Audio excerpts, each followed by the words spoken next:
ഒമാനിൽ അമേരിക്കയുമായുള്ള രണ്ടാം ഘട്ട പ്രതിനിധി ചർച്ച അവസാനിച്ചതായി ഇറാൻ. ചർച്ചകൾ പ്രതീക്ഷ നൽകുന്നതെന്ന് ഇറാൻ. ഇറാൻ പ്രതിനിധികളുടെ ചർച്ച ഒമാന്റെ മധ്യസ്ഥതയിലാണ് നടന്നത്. ഇരു രാജ്യങ്ങളുമായുള്ള നയതന്ത്ര ബന്ധം പുനഃസ്ഥാപിക്കുന്നതിലൂടെ പശ്ചിമേഷ്യയെ ആശങ്കയിലാക്കുന്ന യുദ്ധം ഒഴിവാക്കുകയാണ് ഒമാനിൽ നടക്കുന്ന ചർച്ച ലക്ഷ്യമിട്ടത്. ഇരു രാജ്യങ്ങളുടെയും പ്രതിനിധികൾ ഒമാൻ വിദേശകാര്യമന്ത്രി വഴി അഭിപ്രായങ്ങൾ അറിയിച്ചു.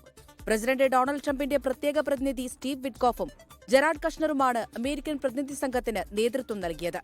ഇറാൻ വിദേശകാര്യമന്ത്രി അബ്ബാസ് അരാക്ചിയുടെ നേതൃത്വത്തിലുള്ള ഇറാൻ പ്രതിനിധി സംഘവും ചർച്ചയിൽ പങ്കെടുത്തു.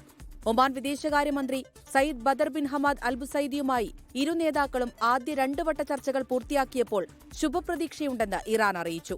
എന്നാൽ നിർണായക വിഷയങ്ങളിൽ സമവായമായില്ല എന്നാണ് റിപ്പോർട്ടുകൾ. ആണവ ചർച്ചയ്ക്കപ്പുറം ഇറാന്റെ ബാലിസ്റ്റിക് മിസൈൽ പദ്ധതിയും തീവ്രവാദ സംഘടനകൾക്ക് ഇറാൻ നൽകുന്ന പിന്തുണയും സർക്കാർ വിരുദ്ധ പ്രക്ഷോഭവും ചർച്ച ചെയ്യണമെന്ന് അമേരിക്ക അറിയിച്ചിരുന്നു. എന്നാൽ ഇറാൻ വിയോജിപ്പറിയിച്ചു. സമ്പുഷ്ടീകരിച്ച യുറേനിയം കൈമാറാൻ തയ്യാറാകണമെന്ന അമേരിക്കയുടെ ആവശ്യത്തിലും ഇറാന് എതിർപ്പുണ്ട്. International desk 24.